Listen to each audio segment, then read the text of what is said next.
এই মানুষটা হঠাৎ নিখোঁজ হয়ে গেল। দিন গেল, সপ্তাহ গেল, মাসও পেরিয়ে গেল। পরিবারের সদস্যরা আত্মীয় স্বজনের বাড়ি, বাজার, হাসপাতাল, এমনকি সামাজিক যোগাযোগ মাধ্যমেও খোঁজাখুঁজি শুরু করেন তাকে, কিন্তু কোথাও মিলল না তার সন্ধান। এভাবে খুঁজতে খুঁজতে কেটে গেল প্রায় 50 দিন। অবশেষে পুলিশ যখন একটি রান্নাঘরে মেঝে খুঁড়তে শুরু করেন, তখন সবাই অবাক হয়ে যায় যে মানুষটা 50 দিন ধরে নিখোঁজ। তাকে খুঁজে বের করার জন্য মাটি খোঁড়া হচ্ছে। আশেপাশের মানুষ, এমনকি গ্রামের মানুষও জানতো না মাটির প্রায় 10 ফুট নিচে লুকিয়ে আছে এমন এক ভয়ঙ্কর সত্য। সেই মাটি সরাতেই বেরিয়ে আসে নিখোঁজ আওলাদ হোসেনের গলিত দেহ। কিন্তু প্রশ্ন হলো, কে করলো এই 60 বছর বয়সী আলু ব্যবসায়ীকে? আর কেন তাকে নিজের গ্রামেই রাতের অন্ধকারে মাটি চাপা দেওয়া হয়েছিল? আর কেন আওলাদ হোসেন নিখোঁজ হওয়ার পর তার স্ত্রী, প্রতিবেশী এবং আরও বেশ কয়েকজন হঠাৎ এলাকা থেকে উদয় হয়ে গেল? শেষে তদন্তে কি এমন সত্য বেরিয়ে এলো?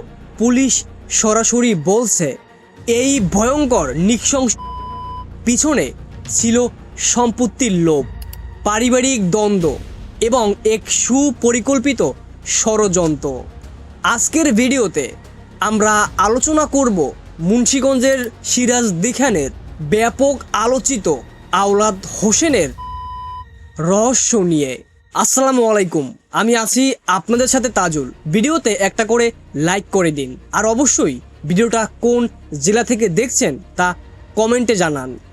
ঘটনার শুরু থেকে দেহ উদ্ধারের অভিযান, পুলিশের তদন্ত, গ্রেপ্তার সন্দেহভাজনের ভূমিকা এবং এখন পর্যন্ত পাওয়া তথ্য, সব কিছুই বিস্তারিতভাবে আজকের এই ভিডিওতে তুলে ধরা হবে। তবে শুরু থেকে একটি গুরুত্বপূর্ণ বিষয় বলে রাখা প্রয়োজন। এই ভিডিওতে ব্যবহৃত সকল তথ্য বিভিন্ন সংবাদ মাধ্যমে প্রকাশিত প্রতিবেদন ও পুলিশের আনুষ্ঠানিক বক্তব্যের ভিত্তিতে স্থাপন করা হয়েছে। নিহত আওলাদ হোসেনের বয়স ছিল প্রায় 60 বছর। তিনি মুন্সিগঞ্জ জেলার সিরাজদি খান উপজেলার জৈনসার ইউনিয়নের চাইনপাড়া গ্রামের বাসিন্দা ছিলেন। তার বাবার নাম ছিল ফরিদ শেখ আওলাদ হোসেন। তিনি আলুর ব্যবসার সাথে যুক্ত ছিলেন। এমনকি পারিবারিক জীবনে তিনি 2 বার বিয়ে করেছিলেন। তার প্রথম স্ত্রী নাজমা বেগম, তিনি কয়েক বছর আগেই মারা যান। এরপরে প্রায় 3 বছর আগে তিনি রানী বেগম নামের এক নারীকে বিয়ে করেন। তবে দ্বিতীয় স্ত্রী রানী বেগমের গ্রামের বাড়ি ছিল নরসিংদী শিবপুর উপজেলায়। জানলে অবাক হবেন, এবং আওলাদ হোসেন ছিল তার তৃতীয় স্বামী। বিয়ের কিছুদিন পর থেকেই পারিবারিক সম্পর্কের মধ্যে তেমন একটা সুখ ছিল না।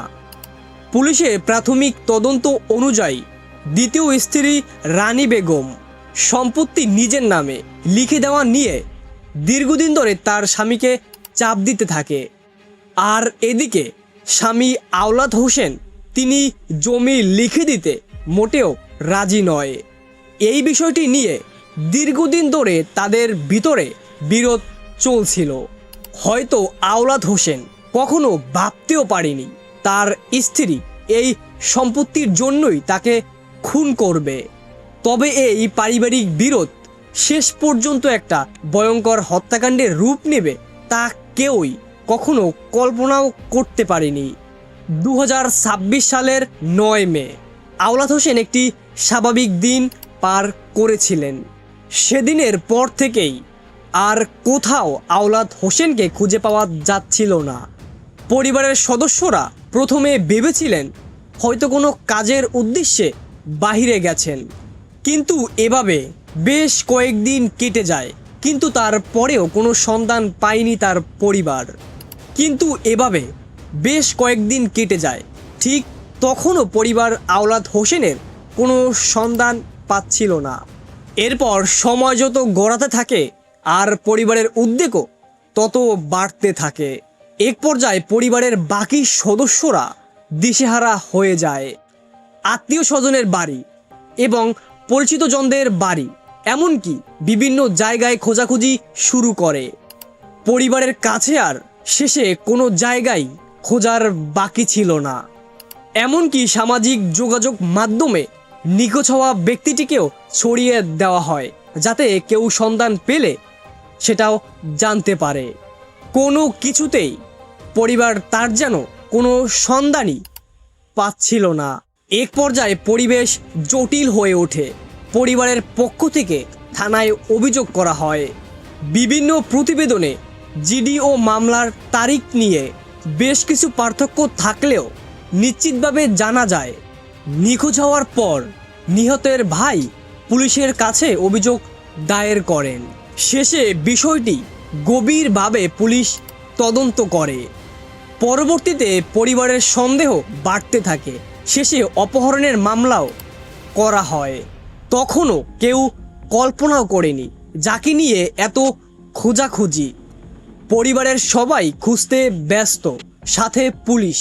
হয়তো সে আর বেঁচে নেই। তদন্ত চলাকালে হঠাৎ একটি বিষয় পুলিশের নজরে আসে।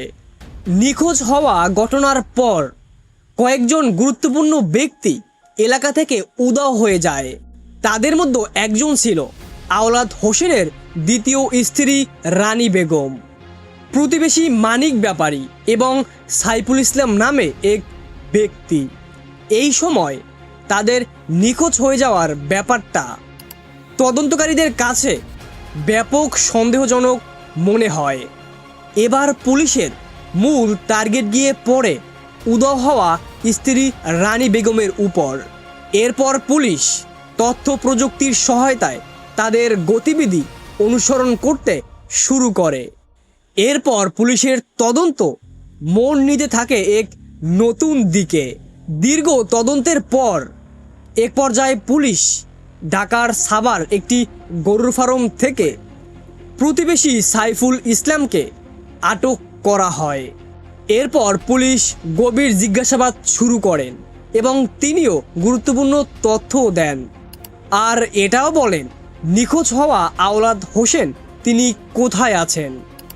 এরপর সেই তথ্য অনুযায়ী পুলিশ কাজ শুরু করে।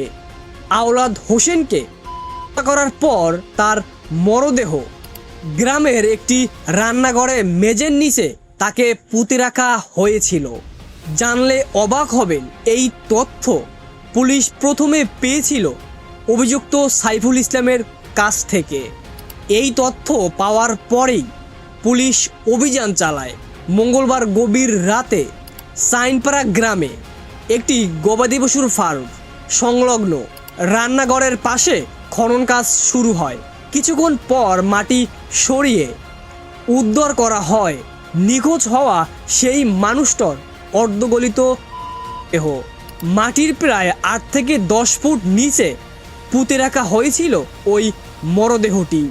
নিখোঁজ হওয়ার প্রায় 50 থেকে 52 দিন পর অবশেষে মিলল আওলাদ হোসেনের সন্ধান। প্রথমে পরিবারটি ভেবেছিল হয়তো কোথাও জীবিত আছে, কিন্তু পরিবার কল্পনাও করতে পারেনি যে তাকে করে পুঁতে রাখা হয়েছে মাটির নিচে। পুলিশ সুপার ও তদন্ত সংশ্লিষ্টদের বক্তব্য অনুযায়ী সম্পত্তি লিখে না দেওয়ার জেরেই এই কাণ্ড সংগঠিত হয়েছে। পুলিশ সুপার এবং তদন্ত কর্মকর্তারা, এমনকি সাথে গ্রামের কিছু মানুষজন ঠিক এমনটাই দাবি করছে। তদন্তে আরও উঠে আসে যে পারিবারিক সম্পত্তি, অর্থনৈতিক বিষয় এবং ব্যক্তিগত সম্পর্কজনিত বিরোধও এই ঘটনায় ভূমিকা রাখতে পারে। তবে তদন্ত এখনও চলমান থাকায় এইসব তথ্য আদালতে চূড়ান্তভাবে প্রমাণিত হয়নি। পুলিশ জানিয়েছে গ্রেপ্তার হওয়া কয়েকজন ব্যক্তিকে প্রাথমিক জিজ্ঞাসাবাদে ঘটনার সাথে সম্পৃক্ততার কথা তারা স্বীকার করেছে। পুলিশ এমনটাই দাবি করছে। এই ঘটনায় পুলিশ যাদের আটক করেছেন বা গ্রেপ্তার করেছেন তারা হলেন মানিক ব্যাপারী বিন আমিন, রিপন এবং সাইফুল ইসলাম। মোট 4 জনকে আটক করেছে। এদিকে হত্যাকাণ্ডের মূল পরিকল্পনাকারী হিসাবে সন্দেহভাজন দ্বিতীয় স্ত্রী রানী বেগমকে এখনও গ্রেপ্তার করতে পারেনি। দ্বিতীয় স্ত্রী রানী বেগমকে গ্রেপ্তারের জন্য অভিযান চলছে। উদ্ধার হওয়া মরদেহ ময়নাতদন্তের জন্য মুন্সিগঞ্জ জেনারেল হাসপাতালে মর্গে পাঠানো হয়েছে। আদালতে বিচারিক কার্যক্রম সম্পূর্ণ না হওয়া পর্যন্ত কারো বিরুদ্ধে অভিযোগ চূড়ান্তভাবে প্রমাণিত হয়েছে এটা বলা যাচ্ছে না। তবে পুলিশ জানিয়েছে খুব দ্রুত রানী বেগমকে গ্রেপ্তার করতে সক্ষম হবে। একজন মানুষ নিজের গ্রামেই নিখোঁজ হয়েছে, পরিবার খুঁজছে, স্বজনরা খুঁজছে, এমনকি সামাজিক যোগাযোগ মাধ্যমেও ব্যাপকভাবে খোঁজাখুঁজি হয়েছে, কিন্তু শেষ পর্যন্ত তার সন্ধান মিলল রান্নাঘরের একটি মেঝের নিচে। এই ঘটনা শুধু একটি হত্যাকাণ্ড নয়, একটি বিশ্বাস, পারিবারিক সম্পর্ক এবং সম্পত্তি নিয়ে সংঘাতের ভয়াবহ পরিণতির এক উদাহরণ। আওলাদ হোসেনের হত্যাকাণ্ডের পুরো ঘটনায় আসলে আপনার কি মনে হয়? স্ত্রী রানী বেগম আসলে কি মূল অভিযুক্ত? একটি সুন্দর সম্পর্ক হওয়ার কথা ছিল স্বামী আর স্ত্রীর মধ্যে, কিন্তু সেটা না হয়ে সম্পত্তির বলি হলো আওলাদ হোসেন, আর স্ত্রী উদাও হয়ে গেলেন। একটা সম্পর্কের এখানেই শেষ।